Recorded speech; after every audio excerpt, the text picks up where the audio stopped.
The charity gala at the Kennedy Center grew completely still when Samuel L. Jackson rose from his front row seat, microphone in hand, cutting into Congresswoman Jasmine Crockett's speech about youth education reform. "With all due respect, Congresswoman," his unmistakable voice thundered through the room, "I've listened to politicians talk for decades. It's always the same polished speeches without any real substance." The crowd froze as the legendary actor, famous for his commanding performances and unforgettable one-liners, pointed straight toward Crockett. "I bet you can't go off script. Let's settle it, right here, right now." A quote battle. "Your words against mine, unless you're afraid to speak without a script." Gasps rippled through the audience. Celebrity clashes with politicians were nothing new, but rarely this raw, rarely this public. Crockett, dressed in a bold blue suit, paused only for a moment before offering a calm, confident smile, a reaction no one expected. What followed would become one of the most viral moments of the year. Before we dive into this unforgettable showdown between Hollywood royalty and one of Washington's fastest-rising political figures, make sure to like this video and subscribe to our channel for more behind-the-scenes political moments the mainstream media never shows. Samuel L. Jackson wasn't just another star criticizing politicians. With over 150 blockbuster films to his name, he's one of Hollywood's most successful actors. His roles from Jules Winfield to Nick Fury are cultural milestones. At 75, Jackson had become more outspoken about politics, especially education and voting rights. Using his massive platform to call out hypocrisy and inaction, he attended the Kennedy Center's America's Future, Investing in Education gala as an honored guest. The event united celebrities, business leaders, and lawmakers to raise funds for underprivileged schools. Though always passionate about education, Jackson had grown tired of hearing lofty promises without progress. Earlier that day, he posted on social media, "Tired of the same speeches. Kids need change, not more talking points." Friends had noticed his growing frustration. Fellow actor Morgan Freeman remarked just last week, "Sam's done with polite talk. He wants results and he's not afraid to shake things up." That raw honesty had earned Jackson a devoted following among young people who admired his authenticity, though it also unsettled some Hollywood peers who preferred a safer approach. Facing him on stage was Congresswoman Jasmine Crockett of Texas's 30th District. At 42, Crockett had quickly become one of Capitol Hill's sharpest minds, a former civil rights lawyer known for her quick wit, strong presence, and ability to dismantle weak arguments with precision. Her viral congressional moments had earned her the nickname the Counselor. Crockett's path hadn't been easy. Raised in a working-class family in St. Louis, she worked her way through school before building a successful law career in Texas. Her decision to run for office came from frustration with fighting the same legal battles she believed legislation could fix. Her campaign centered on education reform, making this night especially meaningful. Unlike many politicians, Crockett rarely used prepared notes. Her command of policy details, legal precedents, and cultural references made her both engaging and relatable, especially to younger voters who saw her as genuine. But the stakes that night were far higher than a debate. The Kennedy Center Gala was live-streamed to thousands, including tech executives and philanthropic leaders who controlled billions in education funding. Reporters from every major outlet were watching closely, knowing this exchange would dominate tomorrow's headlines. For Jackson, this was a chance to expose what he saw as the emptiness of political talk. For Crockett, it was a test of composure and intellect in front of the most powerful audience of her career. A single misstep could damage her reputation and her education initiatives. As Jackson gripped the microphone and Crockett steadied herself at the podium, the room held its breath. This wasn't just another celebrity versus politician moment. It was a showdown between two powerful communicators, each with everything to lose and something to prove. "A quote battle, Mr. Jackson?" Crockett said evenly, adjusting her mic. "I'm here to talk about real policies that change children's lives, not perform for cameras." Jackson smirked, tugging his tailored suit jacket and stepping forward, unwilling to back down. "That's exactly my point, Congresswoman," Samuel L. Jackson said, his voice echoing through the grand hall. Real life isn't a movie, but politicians act like it is, all rehearsed lines and no real action. I've heard your speeches before. Lots of talk about change, but where's the proof? The audience stirred uncomfortably. The event's organizer, Dr. Eleanor Phillips, began to move toward the stage, ready to calm the situation.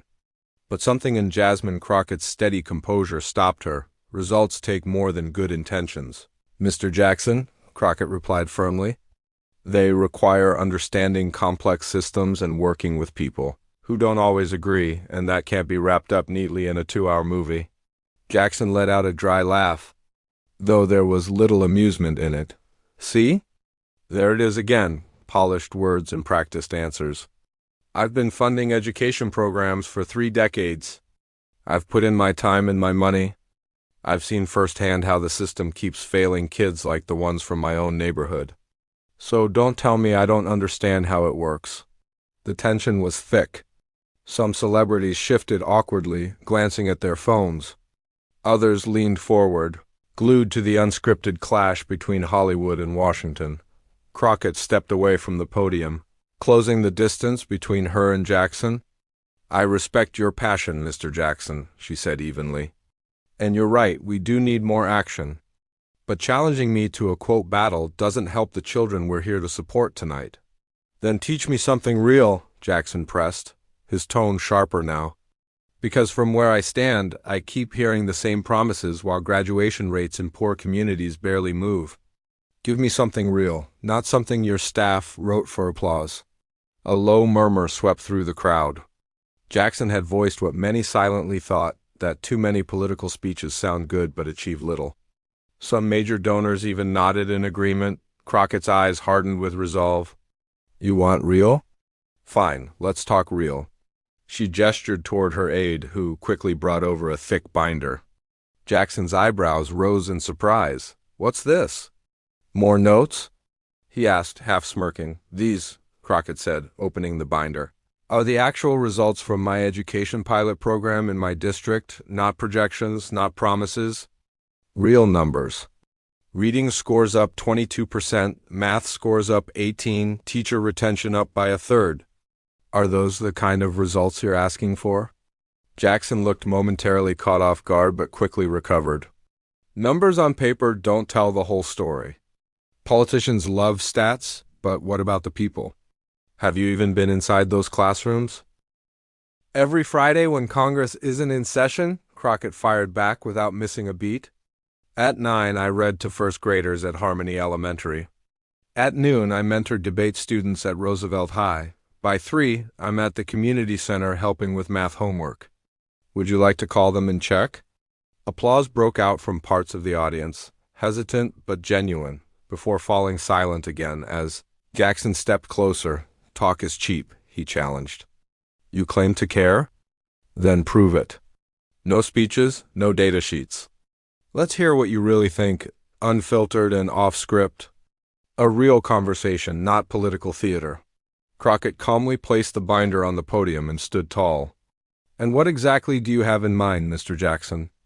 Jackson smiled, sensing a challenge he couldn't resist. A quote battle, 60 seconds each. No notes, no prep. Just raw honesty about education in America. You've got your facts, but can you speak from the heart without your staff feeding you lines? Dr. Phillips hesitated, stepping forward. Perhaps we should return to the scheduled program, she began cautiously. No, Crockett interrupted, holding up a hand. I accept. A wave of whispers rippled through the hall. Even Jackson looked slightly surprised that she agreed. This wasn't part of the plan. Dr. Phillips murmured. Sometimes the best moments aren't, Crockett replied. If Mr. Jackson wants authenticity, I'm happy to deliver. Maybe it'll shine more light on the cause we're all supporting tonight. Recognizing the potential viral moment, the event's media director motioned for the video crew to roll. The live stream numbers spiked instantly as news of the confrontation spread online. All right then, Jackson said with a confident grin. No interruptions. I'll start, then you follow. Let's see what you've really got, Congresswoman. The hall went silent as Samuel L. Jackson took center stage. Microphone in hand, the spotlight cutting through the tension, the legendary actor, famous for his commanding stage presence, took a deep breath, preparing for the kind of heartfelt delivery that had shaped his entire career. What the audience didn't realize was that this very moment was about to highlight Congresswoman Crockett's greatest talent, her ability to think quickly and stay calm under pressure. Before entering politics, she had built a flawless reputation as a trial attorney who never lost a case, mastering the art of responding to surprises with confidence. Jackson thought he was putting her on the spot, but in truth, he had just challenged one of Washington's sharpest and most agile communicators in her strongest arena. As Jackson began his speech, Crockett's expression remained calm. Yet those who knew her best noticed a small shift in her posture, the same signal she used in court right before delivering a precise and powerful argument. Stepping into the spotlight, Samuel Jackson stood tall, the light outlining his unmistakable authority. He gazed directly into the camera, aware of the weight and theatrical energy of the moment. "I grew up in Chattanooga, Tennessee, during segregation," he began, his deep voice steady and deliberate. "Education for us wasn't just about books, it was about survival. My teachers didn't just teach us how to read and write. They taught us how to survive in a world that wasn't built for us." He paused, scanning the audience. "And when I visit schools today, I still see kids fighting those same battles. Different time, same struggle." Pacing across the stage with passion, Jackson's every word carried intensity. "Education isn't just about test scores or statistics," he continued. "It's about giving children real opportunities. It's about teachers who stay even when the system gives up on them, and about communities stepping in when government fails. I'm tired of hearing polished speeches in fancy rooms while kids can't even read in underfunded schools. We don't need more committees or studies. We need real action, real results, and above all, honesty, even when that honesty makes powerful people uncomfortable." As his minute came to a close, Jackson turned toward Crockett and pointed. "So yes, Congresswoman, I'm challenging you. Because our kids don't have time to wait for another 5-year plan or bipartisan photo op. They need help now, not more speeches designed to make us feel good while nothing changes." When his time ended, Jackson handed over the microphone with a confident nod. The crowd responded with strong applause. His message had clearly struck a chord. When the noise settled, all eyes turned to Congresswoman Crockett. She stepped forward slowly, taking the microphone. Instead of rushing to respond, she looked around the room, making direct eye contact with the audience until the silence grew heavy with expectation. "Mr. Jackson speaks with passion, and I respect that," she said softly, her tone calm but firm. "Passion is powerful, but passion without understanding is just noise." Turning toward Jackson, she continued, "You spoke about growing up in Chattanooga. I grew up in St. Louis, watching my mother work 2 jobs so I could have the chances she never did. Before Congress, I spent 15 years as a civil rights attorney defending children who were failed by the same system we're talking about tonight. I didn't visit classrooms for cameras. I fought for those students when no one was watching." Her voice grew stronger as she walked the stage. "You want action? I agree. That's why I authored and passed the Educational Resources Equity Act, which brought billions to the nation's most underfunded schools. That's why I launched a teacher retention program that's kept thousands of educators in struggling communities through loan relief.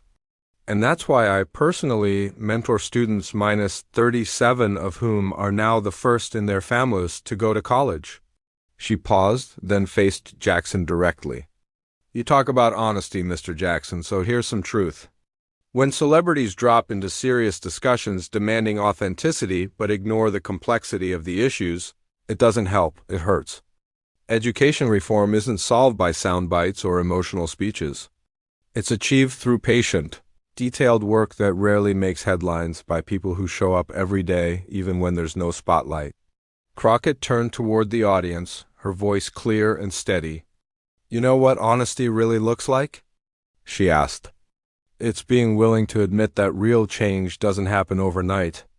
It's accepting that there are no perfect solutions and that meaningful progress requires patience, collaboration, and compromise. It means doing the hard political work that rarely makes headlines but actually improves lives. As her time began to run out, Crockett looked directly at Jackson. "You challenged me to a quote battle because you assumed I'd fall apart without a script," she said. "But what you don't realize is that I live these issues every single day. I don't need preparation to talk about the work that defines my life. So, while I appreciate your passion, Mr. Jackson, maybe next time, before questioning someone's authenticity, take a moment to learn who they are and what they've accomplished." She handed the microphone back, and the audience instantly erupted. The applause was thunderous, echoing through the hall as many stood to their feet. The reaction wasn't just supportive, it was filled with stunned admiration. Even several celebrities known to be close friends of Jackson rose. Visibly impressed by Crockett's calm yet commanding response, Jackson stood silent for a few moments, his face unreadable.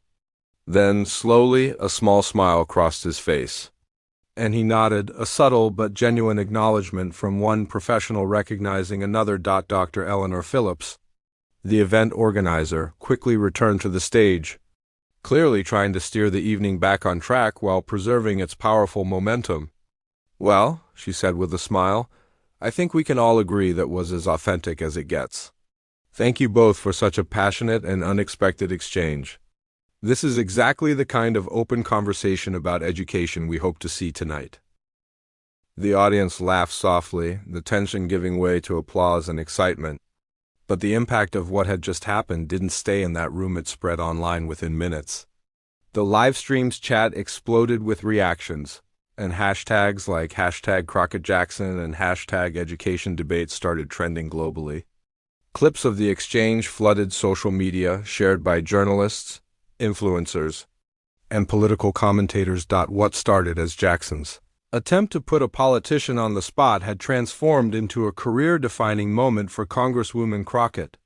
In just 30 seconds, she demonstrated why she was regarded as one of the most articulate and composed communicators in modern politics. As the two left the stage, Jackson approached Crockett and extended his hand. The microphones didn't catch their words, but several guests later said he smiled and told her quietly, "Tough crowd, Congresswoman. Looks like I chose the wrong opponent tonight." By midnight, the Crockett-Jackson exchange had gone fully viral. Within hours, the video amassed over 12 million views across different platforms. Morning shows began booking experts to discuss what many were calling the, quote, battle heard around the world. CNN's headline captured the moment perfectly. "Hollywood icon challenges Congresswoman, gets masterclass in political authenticity." Even media outlets that usually criticized Crockett found themselves praising her sharp, composed performance. One conservative commentator wrote, "You can disagree with her politics, but after last night, there's no denying Jasmine." Crockett's ability to stay cool and speak with clarity under fire, the line that spread fastest online, was her jab about Hollywood celebrities parachuting into political debates. That clip became an overnight meme sensation, appearing in countless edits, reaction videos, and shorts. Political analysts broke down her response, pointing out how she managed to turn a confrontation into a commanding display of confidence. Without sounding rehearsed or defensive, for Crockett, the results were immediate and powerful. Her office was flooded with interview requests, and major education organizations that had previously been undecided about supporting her programs reached out. Within 48 hours, her district's education initiative had received over $10 million in new funding commitments. Her social media following skyrocketed, gaining more than 500,000 new followers overnight. Many of them admitted they had never paid attention to her before but were inspired by her authenticity and composure. The hashtag Crockett Classroom began trending as students nationwide shared stories about their own educational struggles and victories. Even in Congress, the reaction was remarkable. Lawmakers from both parties reached out privately to offer respect. One of her usual critics, Congressman Michael Reynolds, tweeted, "We may disagree on policy, but Jasmine Crockett's ability to communicate with clarity and conviction under pressure is something every public servant can learn from." For Samuel L. Jackson, the aftermath was mixed at first. Some accused him of being too aggressive, and the hashtag Samuel lost his cool briefly trended. But that narrative quickly shifted. The following morning, Jackson posted on social media, "Last night I challenged Jasmine Crockett to prove her authenticity. She didn't just prove it, she gave me a lesson in the difference between passion and informed leadership. Respect where it's due." The post went viral for all the right reasons, earning him widespread praise for humility and maturity.